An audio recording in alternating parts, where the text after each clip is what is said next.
সোণাপুৰৰ 15 মাইলত প্ৰবঞ্চনাৰ ঘটনা।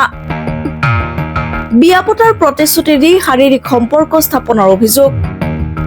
উত্থাপিত অভিযোগ অনুসৰি যোৱা জুলাই মাহৰ 2 তাৰিখে 15 মাইলৰ এগৰাকী বিবাহিতা মহিলা তথা এটি সন্তানৰ মাতৃৰ সৈতে একে অঞ্চলৰে লক্ষ্মণ ৰাৱত নামৰ এজন লোকে অবৈধ সম্পৰ্ক স্থাপনৰ অৱস্থাতেই হাতেলোতে ধৰিছিল স্থানীয় যুৱকে। স্বামী বহিৰাজ্যত কাম কৰিবলৈ যোৱাৰ সুযোগ লৈ ভিন্ন ভয় ভাবুকি তথা মিছা প্ৰতিশ্ৰুতি দি দীৰ্ঘদিন ধৰি শাৰীৰিক সম্পৰ্ক স্থাপন কৰি অহাৰ অভিযোগ লক্ষ্মণ ৰাৱতৰ বিৰুদ্ধে। আৰু তাৰ পাছতেই ৰাইজৰ মাজত হোৱা বিচাৰত মহিলাগৰাকীক সেন্দুৰ পিন্ধাই পৰৱৰ্তী সময়ত বিয়া পতাৰো প্ৰতিশ্ৰুতি দিছিল লোকজনে।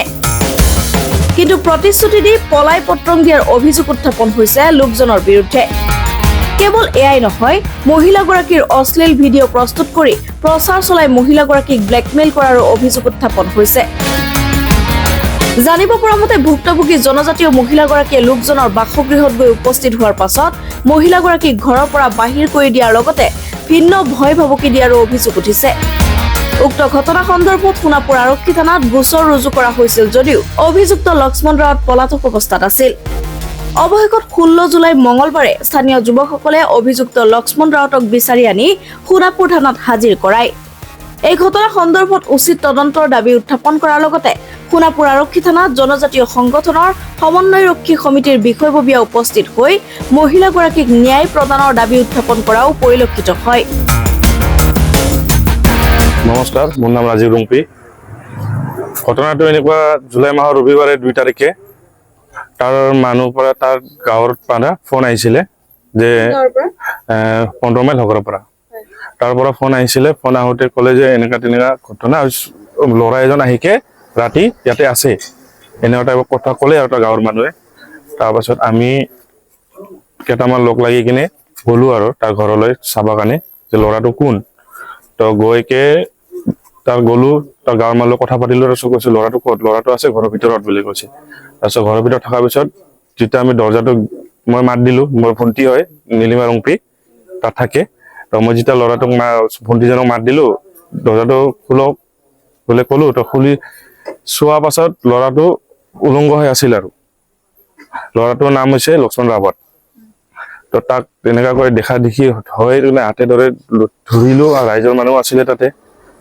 ধৰি কিনে তাৰপিছত অলপ ঢাকি হ'ল, মাৰধৰ হ'ল। সি পলাব বিচাৰিছিল, তাৰ মানুহে তাক ধৰি কিনে তাক লৈ আনিলে আমাৰ ফিল্ডত, ক্লাবত লাগি লৈ আনিলে।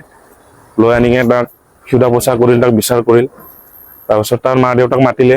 তাৰ মা দেউতাক অহাৰ পিছত ক'লে আৰু এনেকুৱা মোৰ ল'ৰাটো কি এনেকুৱা ৰাখিছে। তাৰপিছত আমি চবে ৰাইজৰ মানুহে ক'লে যে আপোনাৰ ল'ৰাটো এনেকুৱা তেনেকুৱা কাম কৰিছে।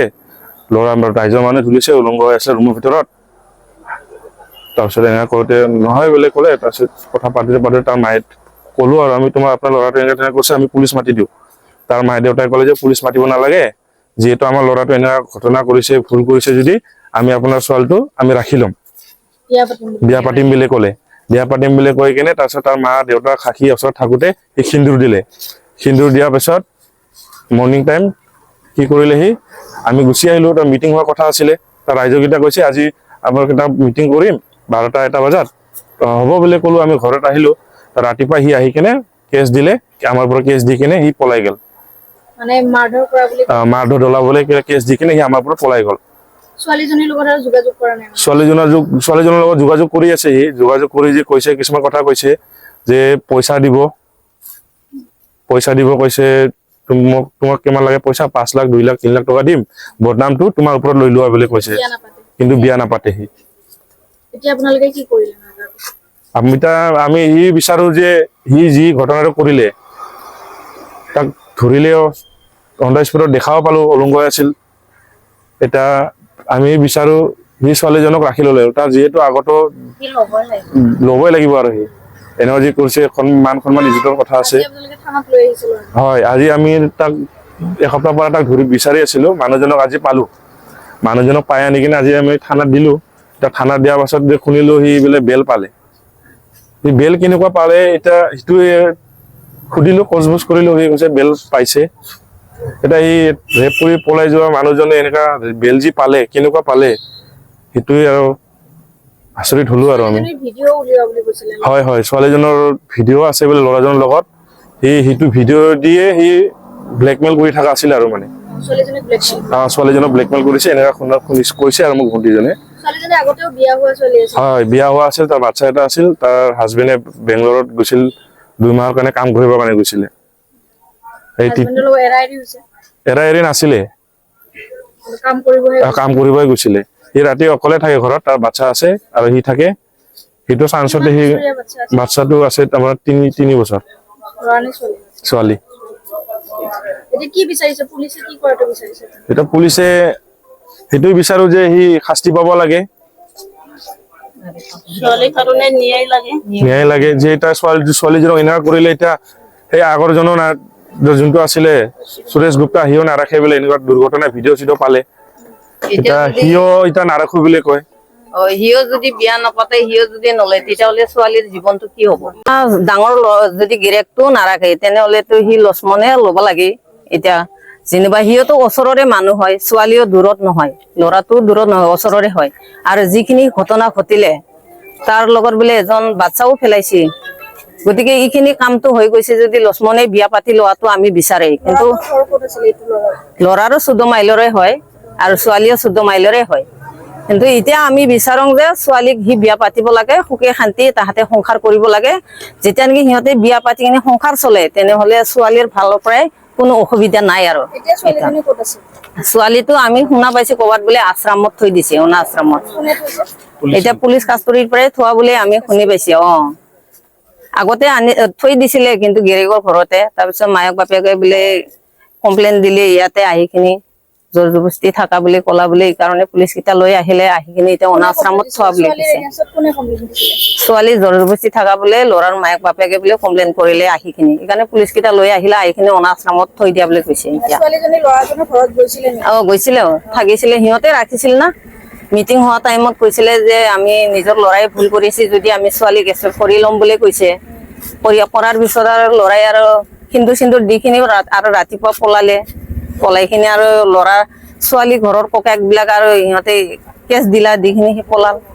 সি নিজে চুৰ কৰি কিনি আন চুৰক সি এনেকা কেছ দিলে হ'ব জানো? আৰু কেনেকৈ সি এতিয়া বেল পালে ইমান অকস্মাতে? এইটোতো এতিয়া হ'ব নোৱাৰে। কিন্তু একে ছোৱালীৰ বিষয়ে ন্যায় পাব লাগিব। আজি ইয়াক কৰিব, কালি ইয়াক কৰিব। এই ছোৱালীৰ কাৰণে আৰু সৰু বাচ্ছা ছোৱালীৰ কাৰণে, সেই কষ্টৰ কাৰণে সি শাস্তি পাব লাগে মানে। হয়, আমি আজি বৰ দুখৰ অনুভৱ কৰিছো। এইকাৰণে দুখ অনুভৱ কৰিছো, এই 15 মাইল 14 মাইল বিভিন্ন সময়ছোৱাত আজি 2-3 বছৰ আগৰে পৰা আমি দেখি আহিছো, বিভিন্ন সময়ত বিভিন্ন পৰিঘটনা ঘটি থকা দেখিছো। আৰু একে সমান্তৰালকৈ এইটো মাহৰ 2 তাৰিখে আমাৰ কাৰ্বি সম্প্ৰদায়ৰ মহিলা নীলিমা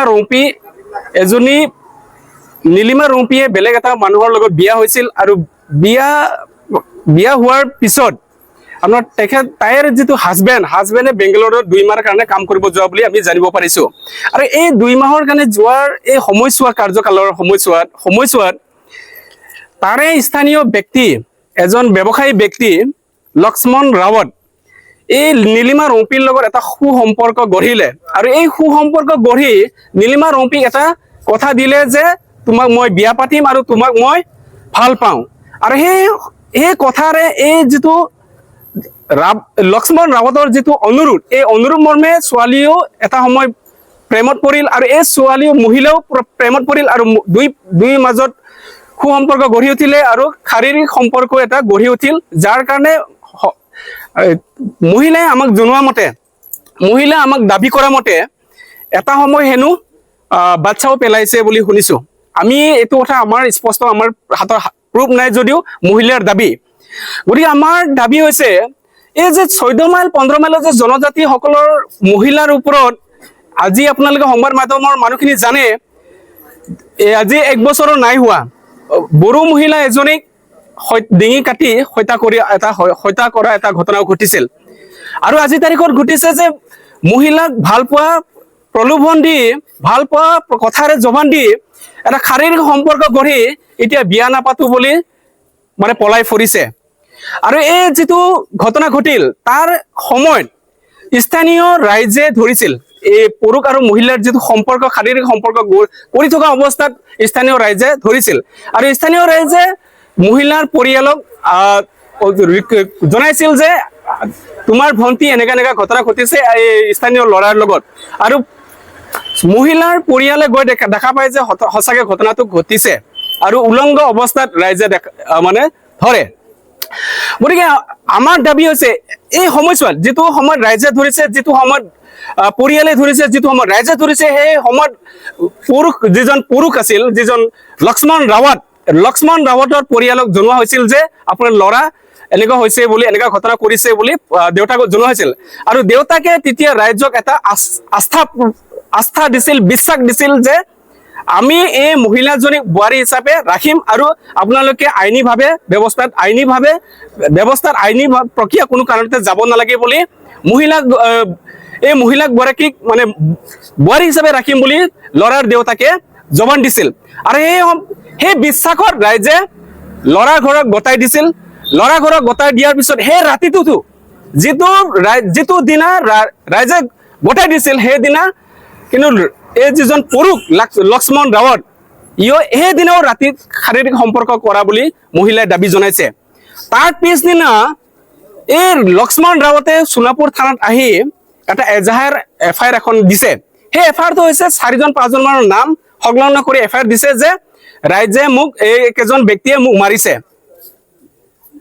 এটা বেয়া অৱস্থা দেখিছে তাত ৰাইজে কিবা এটা ঘটনা কৰিবই এইটো স্বাভাৱিক গতিকে তাক লৈ বিয়া পাতিম বুলি পৰিয়ালে জবান দি ৰাইজক আৰু বিয়া পাতিম বুলি ঘৰত লৈ অনাৰ পিছত আৰু এফআইআৰ এখন দিলে এই এফআইআৰ পিছত মহিলা গৰাকীক ধমকি দিয়ে যে পইচা লাগে 10 লাখ লাগে 5 লাখ লাগে 3 লাখ লাগে লৈ লোৱা কিন্তু আমি তোমাক বিয়া নাপাতো বুলি লক্ষ্মণ ৰাৱতে কোৱা বুলি ছোৱালী দাবী জনাইছে গতিকে আমি জনজাতীয় সংগঠন সমূহৰ সমন্বয় ৰক্ষী তৰফৰ পৰা তথা চিচিটোৱা তৰফৰ পৰা অতি গুৰুত্ব সহকাৰে দাবী জনাইছো অসম প্ৰশাসনক সোণাপুৰ আৰক্ষী বিষয়া অনুৰোধ জনাইছো এই যে জনজাতি মহিলা হৈ যে টকাৰে যে প্ৰলোভন দিছে টকাৰে যে কিনিব বিচাৰিছে এইটো ইয়াৰ সমান দুখৰ বিষয় এজনী জনজাতি মহিলা বুলি এইটো প্ৰলোভন দিছে নেকি এই জনজাতি মহিলা বুলি নিম্ন শ্ৰেণীৰ জাতি বুলি এই দৰিদ্ৰ পৰিয়ালৰ বুলি টকাৰে প্ৰলোভন দি কিনিব বিচাৰিছে নেকি আমি এই ক্ষেত্ৰত প্ৰশাসনক অনুৰোধ জনাইছো যাতে এই পুৰুষজনক এই পিকাজজনক প্ৰশাসনে উচিত শাস্তি প্ৰদান কৰে অসম আৰক্ষী বিষয়ে উচিত শাস্তি প্ৰদান কৰে উচ্চতম ন্যায়ালয়ে মহিলাজনীক ন্যায় প্ৰদান কৰাত সহায় কৰে এই আমাৰ সংবাদ মাধ্যমৰ ওচৰত অনুৰোধ জনাইছো সোণাপুৰৰ পৰা পূৰবী কাশ্যপ ৰিপৰ্ট সংবাদ লহৰ